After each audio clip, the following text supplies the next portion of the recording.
Who are the best heavyweights in January 2017? Let's find out. I'm Teekosey, and this is with just 15 defeats.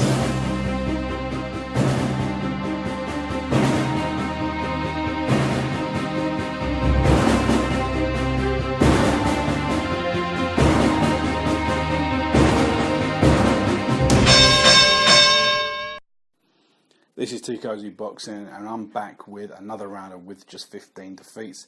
This is part 2 of my heavyweight rankings for January 2017. So if you haven't watched part 1, I urge you to jump back to my channel, click the subscribe button if you haven't done so. Then dive into part 1, digest that. See what you think. If you've got any comments on that, remember to hit me up with some comments, because I've run down from 15 to 10. I've discussed the people who missed out and the people who I omitted, and I've given good reasons. So that might be something you're interested in when you jump forward to this top 9 section. So as I said in the previous video, 2 things. The first thing was that when I like to produce a ranking system, I like to do it based on current ability rather than historical information, the full CV, because sometimes what someone did, say, 5 or 6 years ago isn't relevant today. Like, just an example, Shannon Briggs winning the world title, whenever that was, over 10 years ago, has that got any relevance in 2017? Absolutely none. Okay, and it's the same with some of the other guys. Even if you go back 4 or 5 years ago, we know things can change very, very rapidly. And because of that, I like to produce my own assessment and produce a ranking based on what I believe to be the current ability.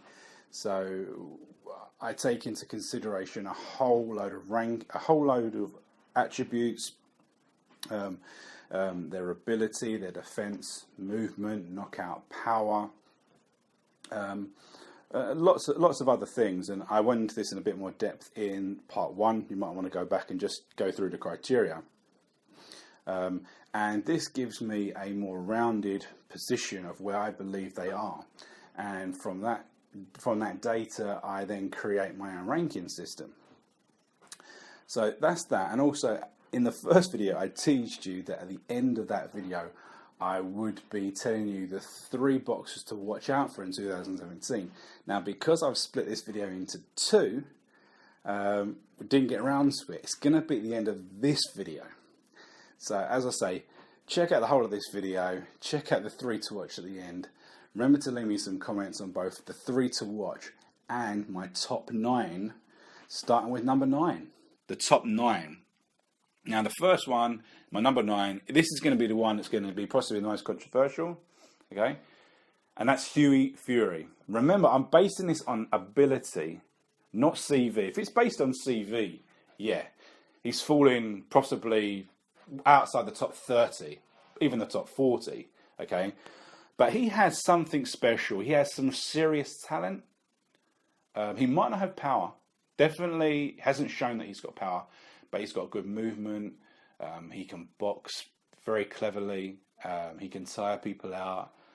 He has a little bit of everything. And the most crucial thing that he has over almost every other fighter in the division is that he's been sparring for 10 years with Tyson Fury, one of the most unpredictable, rogue fighters we've ever seen in this division. Okay, so his improvement in himself is kind of almost based off of Tyson Fury's improvement, and he will cause problems for a lot of guys. And I believe that in this year, this is a year where he can stand out and he have some interesting fights.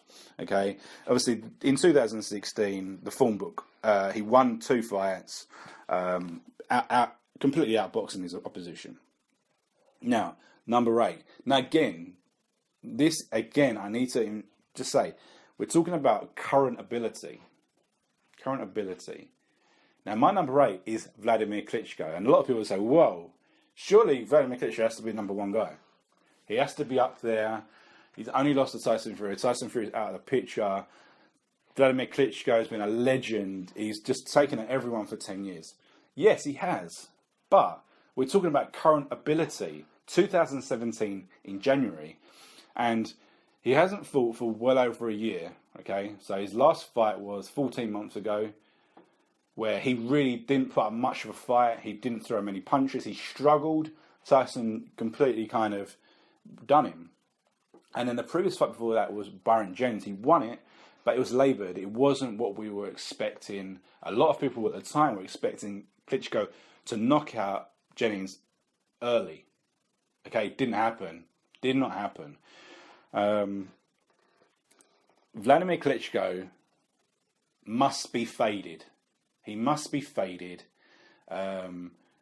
His relatively recent performances have not been eye-catching, and we're now we're getting further and further afield. Now he remains where he is because he has a scheduled fight with Anthony Joshua.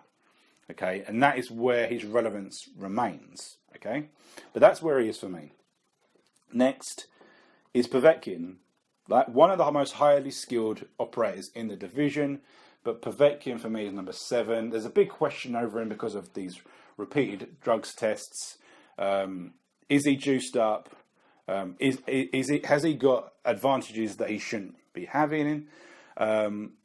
He's a phenomenal boxer. He's only lost to Klitschko, and Klitschko in his prime. He has a bit of everything, despite being a little bit smaller, and he has good power.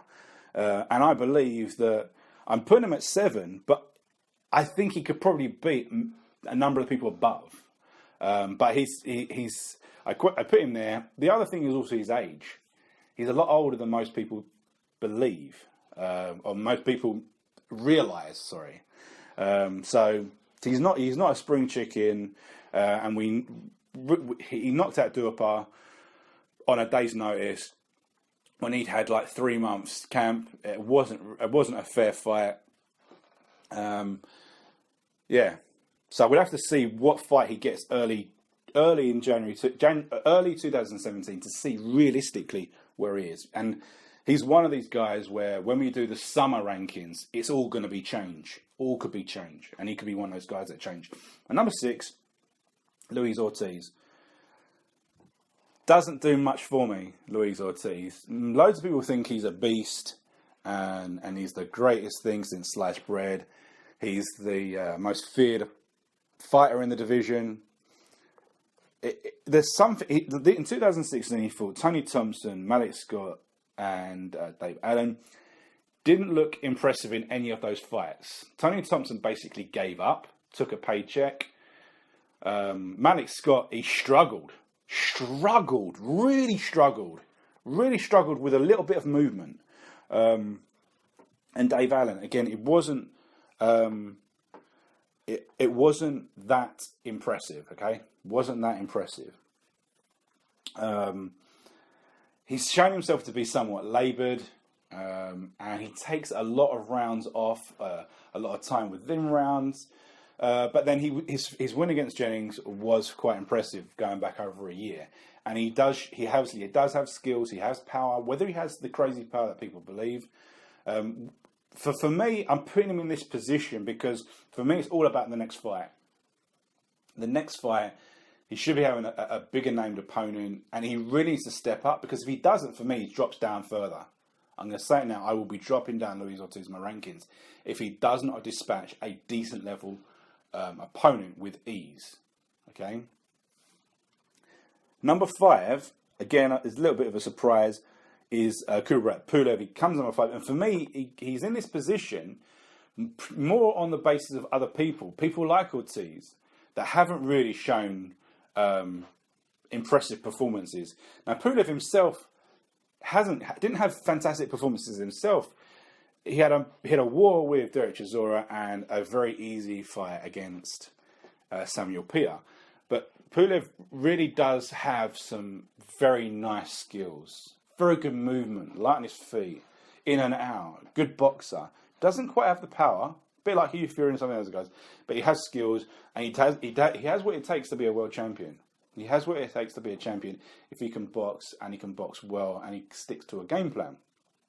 Again, another guy who needs a massive fight in 2017 to really push him forward because of the kind of so-so fights that he had in 2016. Now, the top four, people already thinking, who is top four? Who's the top four? There's 4 guys left. Who can it be? We already know that Tyson Fury's not in it, so who are these top 4? So number 4 is Joseph Parker. Joseph Parker, he won the WBO heavyweight title recently against Andy Ruiz Jr.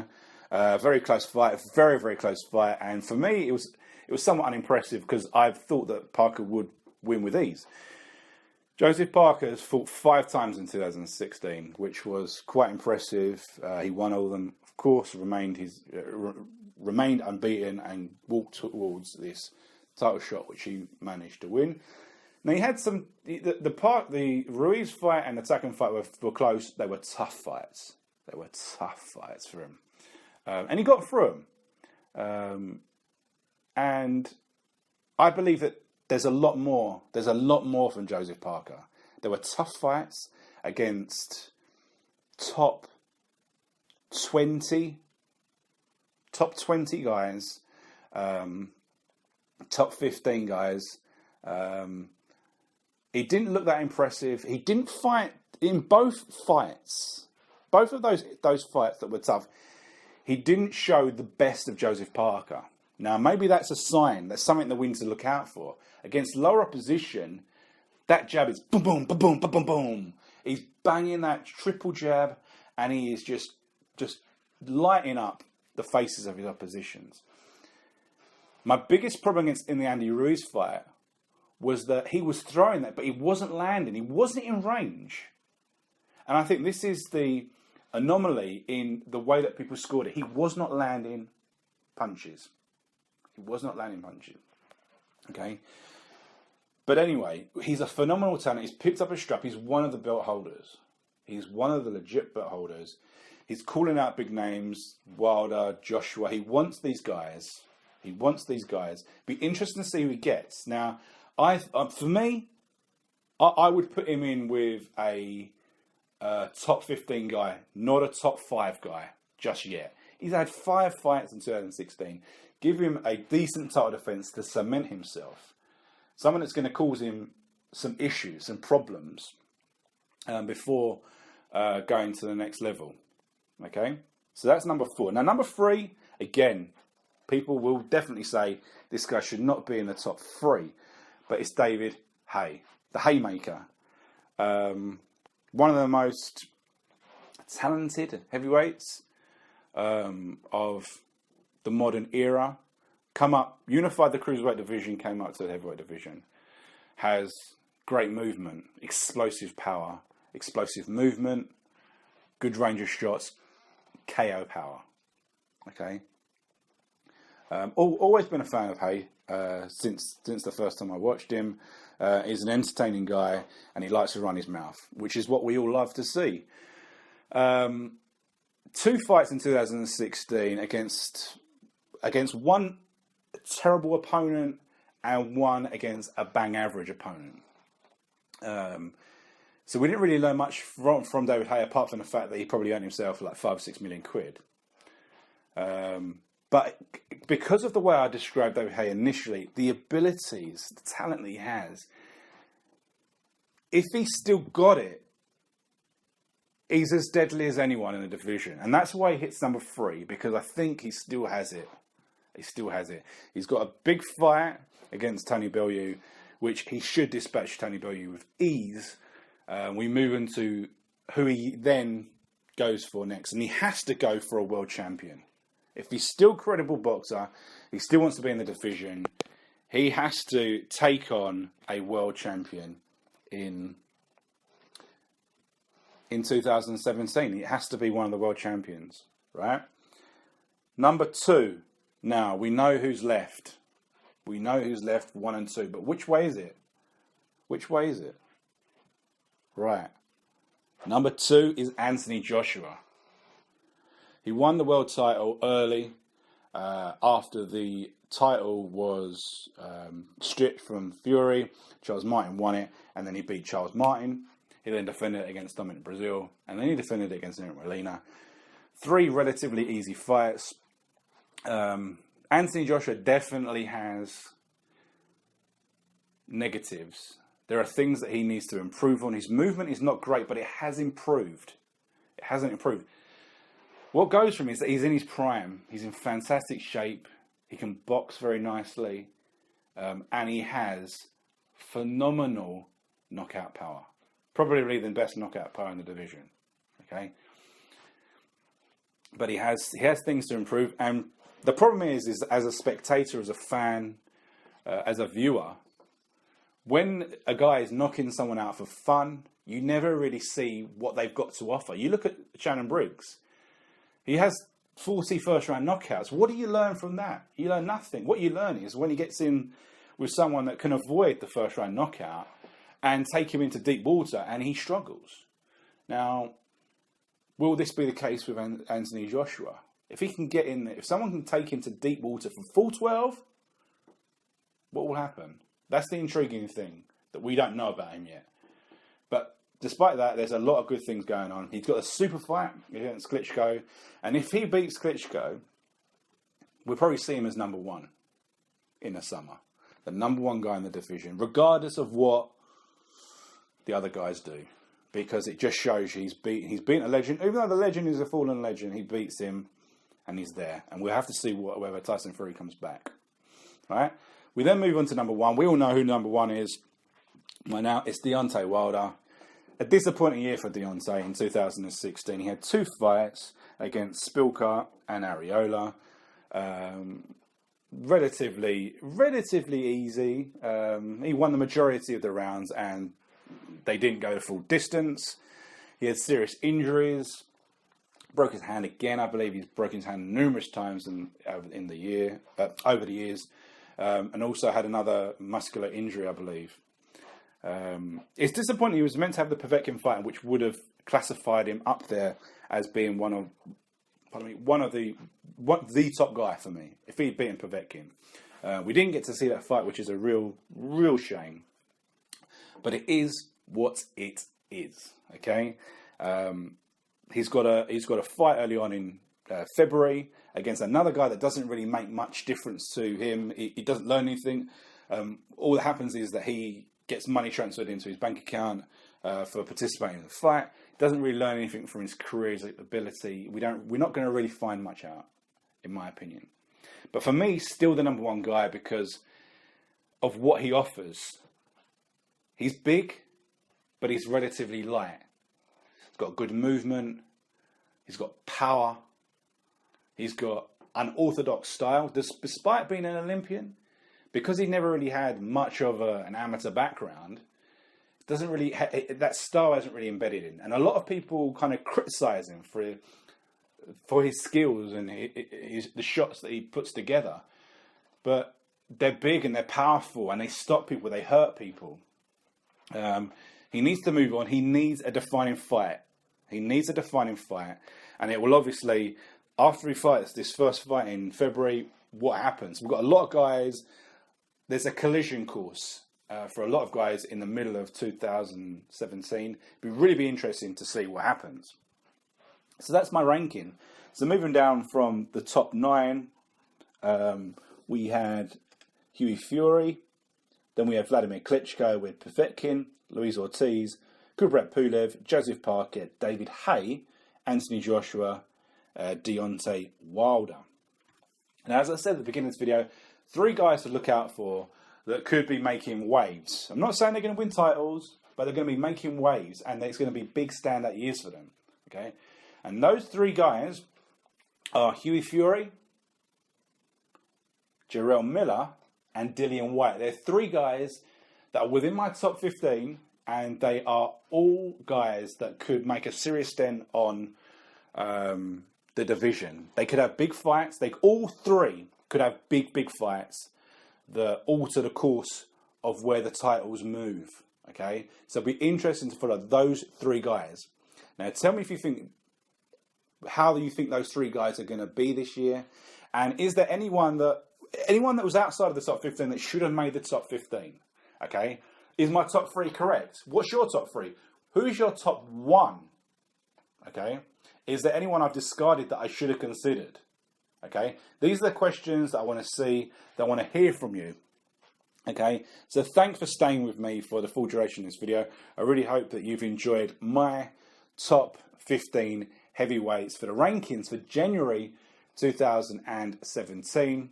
I've been Teekosey. This has been With Just 15 Defeats.